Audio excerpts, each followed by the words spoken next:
Bismillahirrahmanirrahim. Assalamualaikum warahmatullahi wabarakatuh. Alhamdulillah.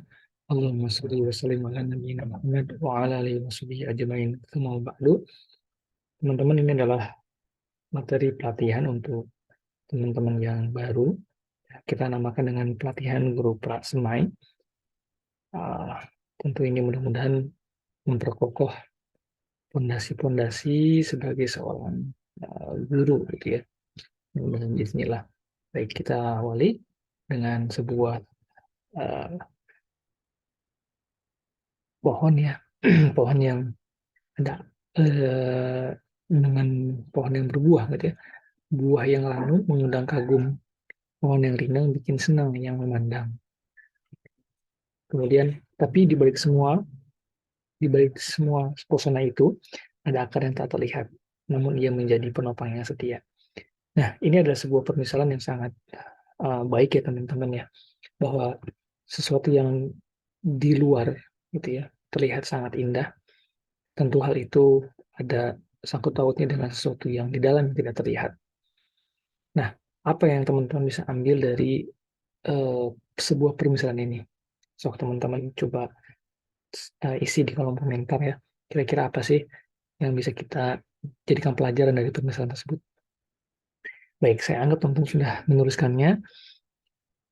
Saya ingin memberikan gambaran kalau untuk guru gitu ya, bukan dia yang kita lihat mungkin dia sangat kreatif mengajarnya, gitu ya, atau apalagi sangat pintar bicaranya, sangat mudah dalam menasihati anak-anak gitu ya.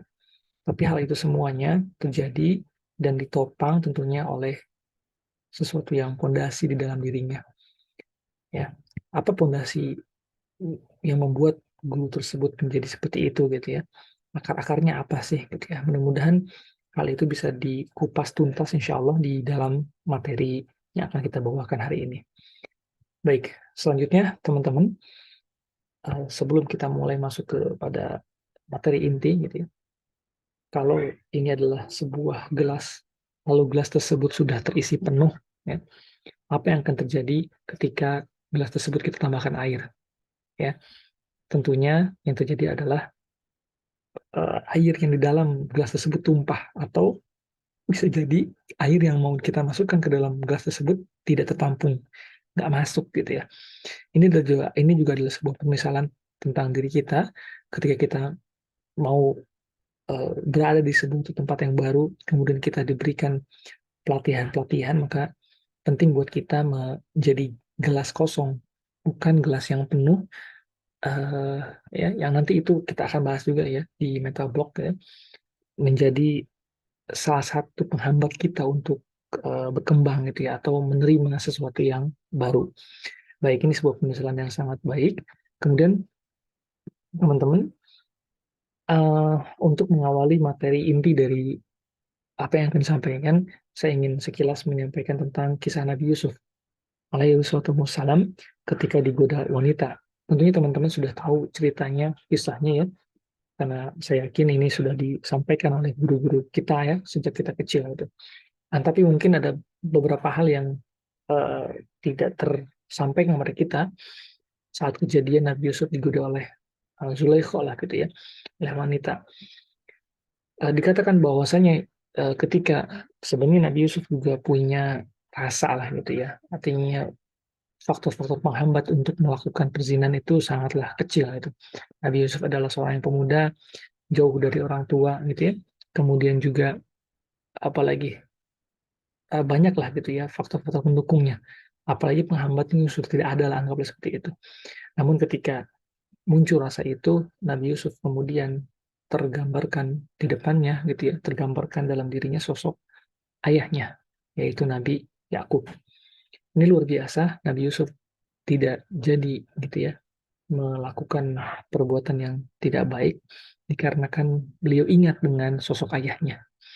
Maka ini adalah satu kisah yang sangat agung ya, menarik untuk kita jadikan pelajaran sebagai seorang guru, bahwa ternyata anak juga tidak tidak menjadi eh, anak tidak men-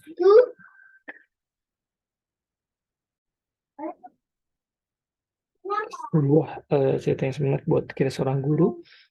Mudah-mudahan kita juga menjadi seorang guru yang bisa muncul dalam sosok, dalam benak siswa kita ketika mereka melakukan sesuatu yang tidak baik gitu ya.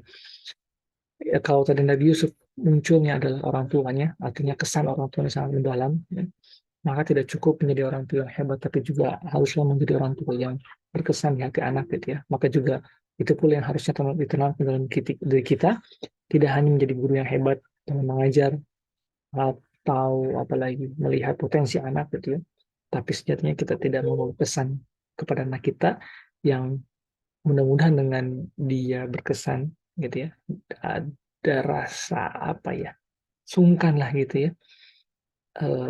Meskipun bukan berarti bahwasanya anak kita gitu ya atau Nabi Yusuf tidak melakukan perbuatan tidak baik itu bukan karena takut oleh orang tuanya gitu ya, tapi ini tentu lebih kepada apa ya, sebuah sosok lah gitu ya, sosok lah, membantu kita dalam mencegah diri kita dari perbuatan yang tidak baik gitu ya.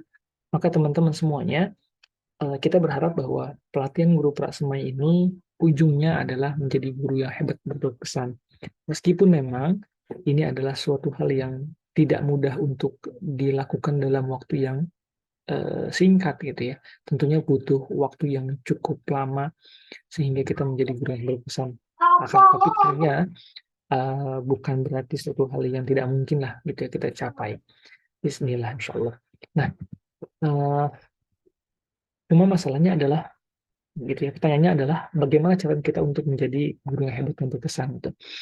Nah, teman-teman sebelum kita lanjutkan, uh, kalau teman-teman punya telur gitu ya, telur mentah gitu ya, belum dimatang, ya, belum direbus gitu ya, coba teman-teman eksperimen bisa nggak itu didirikan gitu ya. Jadi kalau telur kan dia bentuknya semi apa namanya oval ya. Coba teman-teman eh, gimana caranya dia berdiri gitu. Ya ini sayangnya kita nggak bisa langsung kelihatan lah gitu ya. Eh, Gimana caranya gitu ya supaya telur itu jadi berdiri. Nah, karena kalau di berdiri kan pasti langsung tidur lagi gitu kan. Nah, ternyata teman-teman kalau teman-teman udah cobain sok gimana gitu ya. Ternyata itu ada caranya. Caranya adalah kita apa namanya? Pukulkan kali gitu ya sedikit tek gitu ya ke mejanya dek gitu ya di ujungnya tuh supaya agak retak dikit sehingga bisa menjadi tumpuan dia untuk berdiri gitu. Nah, untuk membuat si telur itu menjadi berdiri, uh, rasa-rasanya kan awalnya kita bilang mustahil lah gitu ya. Tapi kalau kita tahu caranya itu menjadi suatu hal yang mudah. Maka menjadi guru yang hebat berkesan pun awalnya tentu suatu hal yang sangat mustahil buat kita semuanya. Akan tapi kalau kita tahu caranya, maka mudah-mudahan dengan izin Allah Ta'ala itu menjadi sebuah kenyataan.